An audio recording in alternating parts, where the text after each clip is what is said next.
আসসালামু আলাইকুম, কেমন আছেন সবাই? আশা করি ভালো আছেন। আজকে আমরা যে দেশে থেকে আম এনেছি সেই আম দিয়ে পুদিনা পাতা দিয়ে একটা সুন্দর জুস বানাবো। এগুলো ভালো করে আমরা ছিলে নিয়েছি, টুকরো টুকরো করে নিয়েছি। আমরা ব্লেন্ডারে আমগুলো দিয়ে দিয়েছি। এখন আধা গ্লাস পানি দিয়ে দেব। আধা গ্লাস পানি দিলাম। এবার মুখটা ভালো করে আটকিয়ে নিই।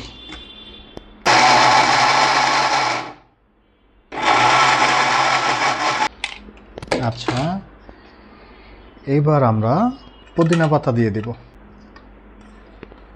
আর কাঁচামরিচ যে যতটুকু খান, আমি 2টা দিই। আমি ঝাল একটু কম খাই তো।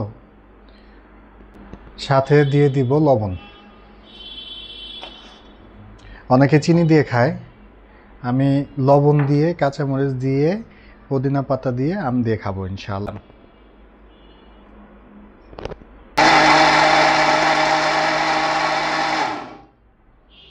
ওহ, কি সুন্দর একটা ঘ্রাণ বের হয়েছে। হয়ে গেল আমের জুস। মাশাআল্লাহ, কালারটা কেমন হয়েছে বলবেন সবাই কমেন্টে।